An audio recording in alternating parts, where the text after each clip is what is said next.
అందరికీ నమస్కారం. కథ చెప్తా ఛానల్‌కి స్వాగతం. నేను మీ అను. మీరు వింటున్నది అపకారికి ఉపకారం ఎపిసోడ్ 8. ఎపిసోడ్ 1 నుండి 7 వరకు లింక్స్ డిస్క్రిప్షన్‌లో ఇచ్చాను. ఎవరైనా వినాలి అనుకుంటే వెళ్ళి వినొచ్చు. ఇక కథ స్టార్ట్ చేద్దాం.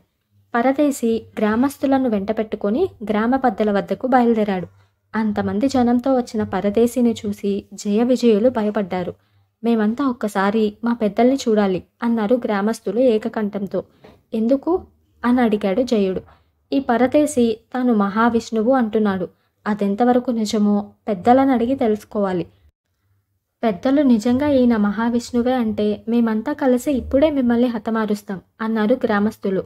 జయ విజయులు భయకంపితులైపోతూ లోపలికి వెళ్ళి పెద్దలిద్దరికి జరిగిన సంగతంతా చెప్పారు. మీరిప్పుడు మాకు సాయపడాలి. ఆ పరదేశి మహావిష్ణువు అని చెప్పారో మేం మీ కళ్ళెదుటే ఆత్మహత్య చేసుకుంటాం అన్నారు. పెద్దలిద్దరూ ఏం చేయాలో తోచక ఒక క్షణం తికమకపడి కాసేపు ఊరుకొని మీరు మమ్మల్ని చాలా చిక్కు సమస్యలో పడేశారు. ఒకసారి మమ్మల్ని ప్రియంవదతో మాట్లాడనివ్వండి అన్నారు. జయ విజయులు పెద్దలిద్దరిని దాపులనున్న ఒక ఇంటికి తీసుకుపోయి అక్కడ ఉన్న ఒక గది తలుపు తెరిచారు. గదంతా చిమ్మ చీకటిగా ఉంది. ఒక చాప మీద దుఃఖిస్తూ ప్రియంవద కూర్చొని ఉన్నది. పెద్దలిద్దరూ ఎంతో విచారంగా గది లోపలికి వెళ్లారు. ప్రియంవద ఒక్కసారి తలెత్తి వాళ్ళని చూసి తల దించుకుంది. అప్పుడు ఆమె ముఖం చూసిన పెద్దలిద్దరికీ చాలా బాధ కలిగింది. అమ్మా ప్రియంవద, మా కారణంగా నీకు ఎక్కడా లేని కష్టాలు దాపురించాయి. నీ దుఃఖం మేం చూడలేము. మా బిడ్డల ప్రాణాలు పోయినా సరే నిన్ను రక్షించుకుంటాము అన్నారు పెద్దలిద్దరూ. ప్రియంవద ఏమీ మాట్లాడలేదు. పెద్దలిద్దరూ ఆమెకు జరిగిందంతా చెప్పి జయ విజయులు చాలా మొండివాళ్ళు. అన్నంత పని వాళ్ళు చేయగలరు. అయినా సరే నీ క్షేమం కోరి ఆ పరదేశి మహావిష్ణువే అని చెప్పదలిచాం అన్నారు. అయితే నా దగ్గరికి ఎందుకొచ్చారు అని అడిగింది ప్రియంవద విసుగ్గా. నీ రూపం గుణగణాలు చూస్తుంటే నువ్వు దేవతవే అనిపిస్తుంది. నీలో చాలా అద్భుత శక్తులున్నాయి. నువ్వు తలుచుకుంటే జయ విజయుల్ని హతమార్చగలవు. కానీ నువ్వు మా బిడ్డల్ని మా చేతనే చంపించాలని సంకల్పించావు. ఈ కడుపు కొత భరించలే. మా బిడ్డలు మూర్ఖులైతే వాళ్ళ నుంచి ఆ మూర్ఖత్వాన్ని తొలగించు. అంతేకాని వాళ్ళ ప్రాణాలే తీయాలనుకోకు అన్నాడు చిన్న గ్రామ పెద్ద దీనంగా. మీ పిల్లల మూర్ఖత్వానికి పాలు పోసి పెంచింది మీరు. చిన్నతనంలో మీరు వాళ్ళని అదుపు చేసి ఉండవలసింది. మొక్కై వంగనిది మానే వంగదు కదా అన్నది ప్రియంవద. ఈ సామెతలు మా పోటీ సామాన్యులకు కానీ నీ పోటీ దేవతలకి కాదమ్మా. నువ్వు తలుచుకుంటే మా బిడ్డల ప్రాణాలు పోకుండా నువ్వు పరదేశిని పెళ్లి చేసుకునే ఉపాయం చెప్పగలవు అన్నాడు చిన్న గ్రామ పెద్ద. ప్రియంవద నేనే ఉపాయము చెప్పకపోతే మీరేం చేస్తారు అని అడిగింది. ఆ పరదేశి శ్రీ మహావిష్ణువు అవతారమని గ్రామస్తులకు చెప్పేస్తాం. మేమిలా చెప్పగానే మా బిడ్డలు విషం తాగి ప్రాణాలు తీసుకుంటారు అన్నాడు పెద్ద గ్రామ పెద్ద. మీ బిడ్డల ప్రాణాలకి ఏ ప్రమాదము లేదు. అందుకు నేను ఒక ఉపాయం ఆలోచించాను అన్నది ప్రియంవద. ఆమె వాళ్లకు ఆ ఉపాయం ఏదో వివరించింది. పెద్దలిద్దరూ శ్రద్ధగా విని గది నుంచి బయటికి వచ్చారు. ఇంటి ముందు గ్రామస్తులందరూ కుదురుగా కూర్చొని ఉన్నారు. వాళ్ళ మధ్య పరదేశి కూడా ఉన్నాడు.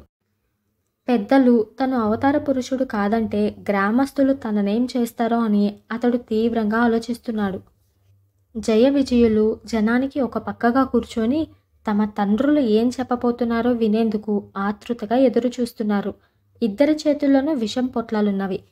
పెద్ద పెద్ద గొంతు సవరించుకొని, నా గ్రామస్తులారా, మన గ్రామానికి వచ్చి మనకెంతో సాయపడిన పరదేశిలో అవతార పురుషుడి లక్షణాలు చాలా ఉన్నవి. కానీ అంత మాత్రాన అతన్ని అవతార పురుషుడు అనలేం. అతడు తన మహిమలు రుజువు చేసుకోవాలి. అందుకొక చక్కని ఏర్పాటు చెబుతాను అని అదేమిటో వారికి వివరించాడు.